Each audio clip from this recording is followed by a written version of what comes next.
I'm gonna be going down to the beach here in Mar del Plata to give a little bit of an update on how it is in late November. Next month, the weather should be getting a lot better. And yeah, today is a overall pretty decent day. I got a t-shirt on, although it is kind of cold. It was a lot hotter when I left the house, but now since the sun is getting blocked by some of the buildings, it is a lot colder than what I thought it was. So here we are at the beach area, and you can see today is a gorgeous day. It's actually really nice. Look over there, we have the casino of Mar del Plata, which actually that one over there is the casino. The first one here is the hotel that they have here, the NH. I think it's like New Hampshire hotel. And today is pretty good with the weather. I can see that there are already some people in the water, although it is still cold. It's more than likely going to be tourists and stuff like that.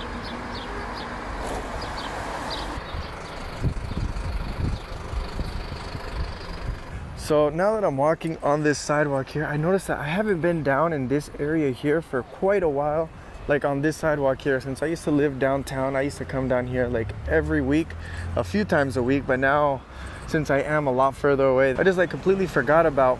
But you can see today that there is a lot of people in the beach, a lot of people just hanging out and people walking around. Tourists are here. Even though today is Tuesday, it is still very good movement. A lot of stuff is going on since we are getting closer to the summer, and yeah, looking good.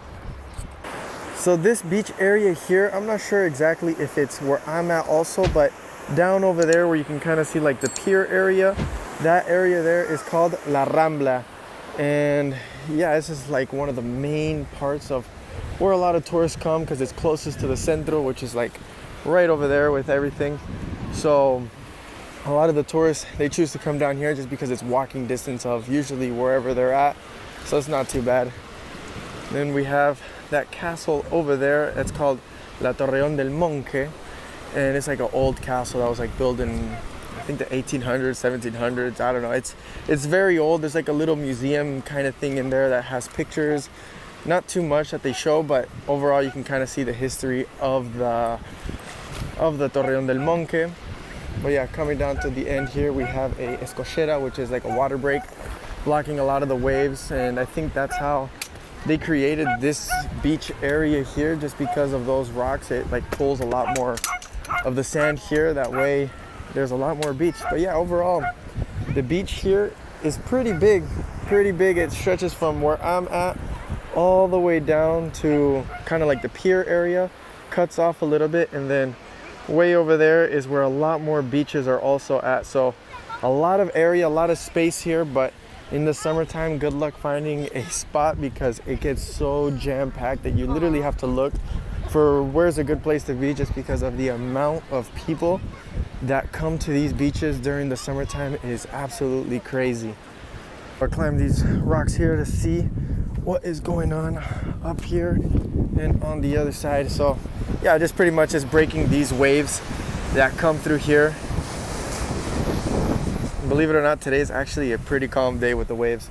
And that very tall building there is called the Havana. The Havana is pretty much a cafe place that they have here, but it's very known for their alfajores. And I think, if I'm not mistaken, Havana made really good alfajores, or they were one of the first alfajores in all of Argentina.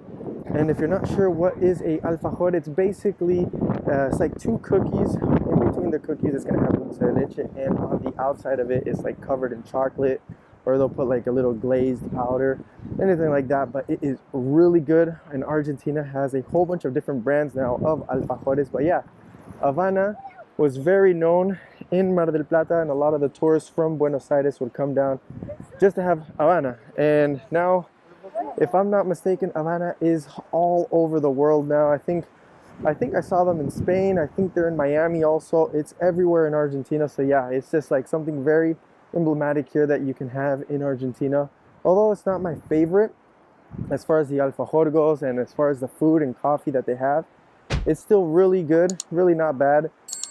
But knowing that there is other things that could be better than Havana, it's still one of the good places to go.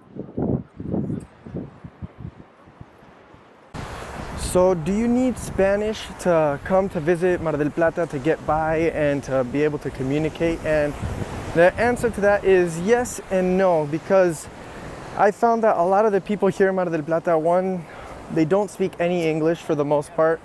There is going to be the occasional person that can or that can kind of defend themselves, but it's not like Buenos Aires, because in Buenos Aires you're going to find that there are a lot more people that are bilingual just because of how many people visit Buenos Aires. It's like one of the main things that they ask the people to know if they're going to be wanting to get a job there. So a lot of the times English and Spanish in Buenos Aires is good, but in Mar del Plata it's a little bit different, just because I found, well, I speak very, very fluent Spanish, so I never really know who speaks English or not, but for the most part, a lot of the people here do not speak any English or very little English. So with that being said, Mar del Plata is a very, very popular place here during the summer. So the people here overall expect that there's gonna be a bunch of people from everywhere with all different languages. So most of the times they're gonna have the patience in order to communicate during the summertime. But if you're planning on ever living here, Spanish is gonna be 100% necessary with basically everything that you're gonna be doing here.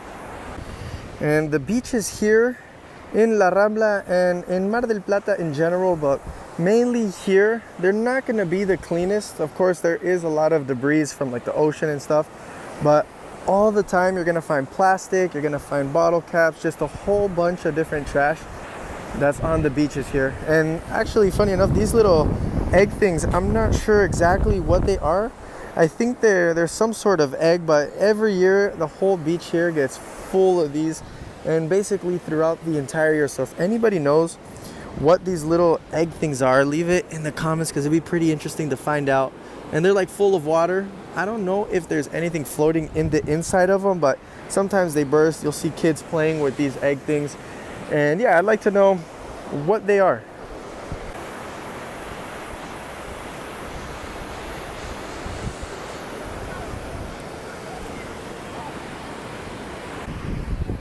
And coming down to like the exit area of what the Rambla is, heading out to the casinos, you can see that there is not a lot of people like there was down at the end over there, but this is kind of the exit area here in between the two old buildings here of the hotel and the casino on this side.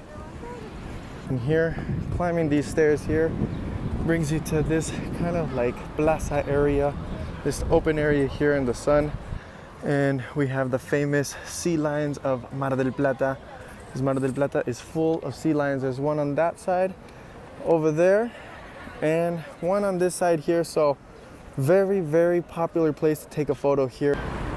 Right above the beach area is a very main point where a lot of the buses that take you to pretty much everywhere around the city you can pretty much find here. This point here is a very popular place to get off on the bus, because it'll leave you pretty much dead center in everything that you can do in the city. This area here for me is usually the place that I get off when I do want to go and do things around the city.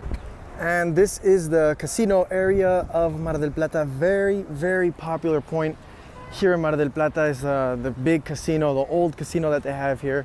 Although I went in there once, I never played anything. I went there to watch a show. I kind of took a tour around. Very different than how it is in Las Vegas, because Las Vegas, of course, is the heart of gambling, the heart of everything like that. So, I mean, overall, it was cool to see what a casino is like outside of the United States and outside of Las Vegas. That is about it for today's video. I appreciate you guys watching. Please remember to drop me a like. A simple like would really help me out to get this video to be pushed out to more people. I'll see you in the next one in a few days. Peace.